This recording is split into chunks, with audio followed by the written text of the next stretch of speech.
much about the award because I hope that people are reading it in their program. And I just really want to thank M2010 Secretariat for really giving us so much support. They offered a full scholarship to the recipient of this year's award and have helped support this reception and also all this coverage. So please read. I just want to thank a few people in terms of the award. First of all, again, to the M2010 Secretariat and especially Ian and Sharon. To the 2008 and 2010 review committees who looked at the nominations.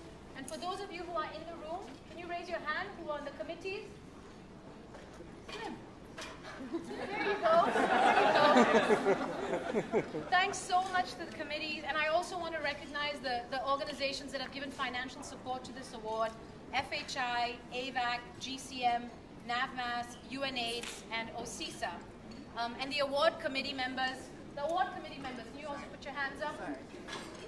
Where are they? Where's Maureen and Kay? And I'm really not going to talk much, but I'd like to introduce the ultimate advocate, Slim, who was on both the 2008 review committee and the 2010 review committee, just to say a few words about why this award is important for the field. And after Slim says, before handing over the baton, I'd like us to honor the 2008 recipient, who never had a chance to say what this award meant to her, Laurie Heisey.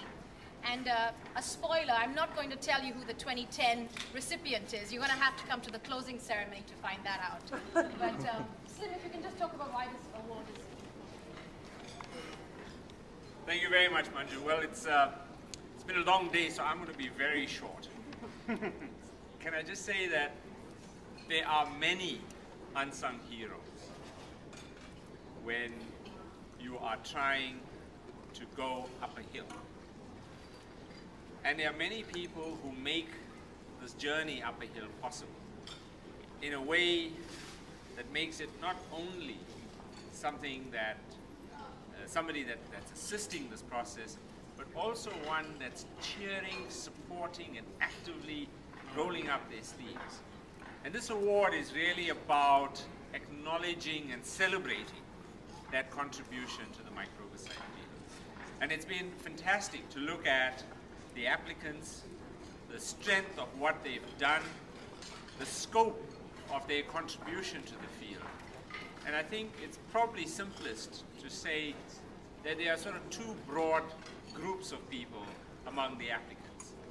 The first are those who are essentially scientists, and their work has been advocating for women-initiated methods, in particular microbicides, through their science and through their research. And the second group are community advocates who have been at the forefront of the fight for women-initiated methods. And they've really come to this not from the research, but they've come to this from a community perspective, from a human rights perspective, from understanding the gender issues, and they've come to appreciate the science and get actively involved in the science as a result.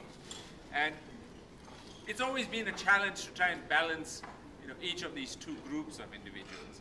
But whatever we have seen among the applicants, both in the previous year and this year, have been the strength of character. These individuals are willing to take on the challenges against the odds. They are willing to swim against the stream. They are willing to make their contributions. They are willing to stand up and fight the good fight. And I'm very pleased to be associated with this award and very pleased to see the quality of the candidates that have been successful. Thanks so much. And before we pass the baton on to the 2010 recipient, I really want to recognize Laurie. And Laurie, if you can say a few words about what being the inaugural recipient. Thank you. Actually, I really appreciate being able to say a few words, because actually when I got the award, I was really sick. In fact, ended up in the hospital right after I received it. So I was like, I don't even quite remember it. And I never had a chance to thank everyone.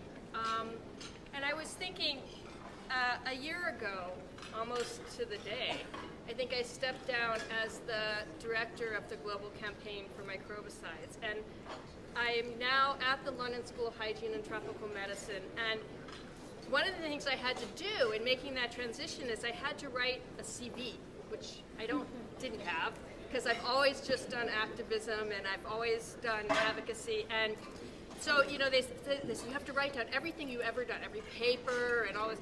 And I wrote this and I ended up with, you know, 15 pages or something. But when I looked at it, the thing that I was the most proud of, out of, you know, the 40 papers and the millions of talks and all of the organizing, was this award. And it's like for 3 reasons. And I think the first one is because it puts me and links me forever to Omololu, who, if you know, for those of you who didn't know him, was just an incredible man.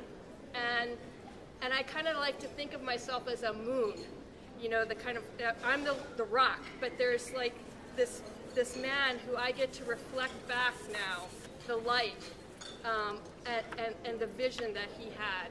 And so, to me, that's very touching. And the second is just that it's from my peers.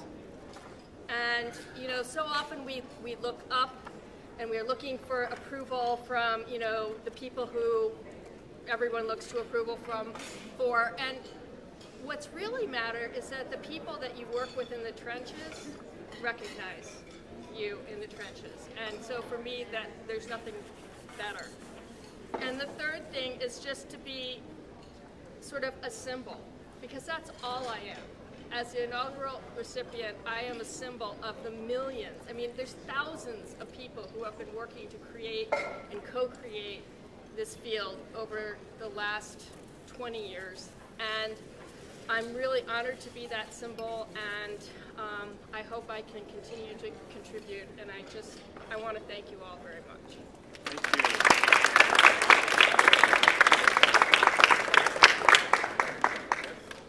you. So part 2. Thank you so much for coming. My name is Jim Pickett. I'm the chair of the International Rectal Microbicide Advocates, IRMA. Can I have a hands up if everyone is an IRMA steering committee member? I love you all, and they're a big reason why we put out this report today, From Promise to Product, Advancing Rectal Microbicide Advocacy. Rectal microbicides are no longer a joke or just an adjunct to another part of the field. We're going to have safe and effective rectal microbicides in our lifetimes. Hopefully sooner. So this has been a real labor of love. There's a lot of people to thank. I am not going to go down the list because that is crazy and long, but a couple of people need to be thanked. Our intrepid writer, Marc-Andre LeBlanc. All right, I mean, if anyone gave birth, he gave triplets, quadruplets. I just got a lot of great hair. So thank you, Marc-Andre LeBlanc. Another person who played a critical role, Sindra Fior, who's taking a picture right here. Thank you. As our sort of chief content advisor and co-whipper with me. And also I want to, special thanks to Ian McGowan, as if we don't know who he is. Bow before Ian. Who is IRMA's Vice Chair of Science, and he vetted all the science in this report. So if anything is wrong, if there's any inaccuracy, if our forecast for the future needs of funding looks screwed up, Ian McGowan is the one. You can put it on your conference evaluations. I'll give you his phone number. You can just call it in. So we're really excited about this. We have a lot of copies. We also have a Spanish copy, and we have Spanish versions, and that's really due to our sister chapter in South America that's covering the whole American, Latino, Caribbean population, Spanish-speaking world. Their connection got this baby translated, which was no small feat, which was actually a little bit of hell at times, but thanks to Jerry Gallia for that. We have a Spanish version. I want to see all these go. We're not going to take any of them back. They're heavy. They need to be out in the world, so please do that. They will live online.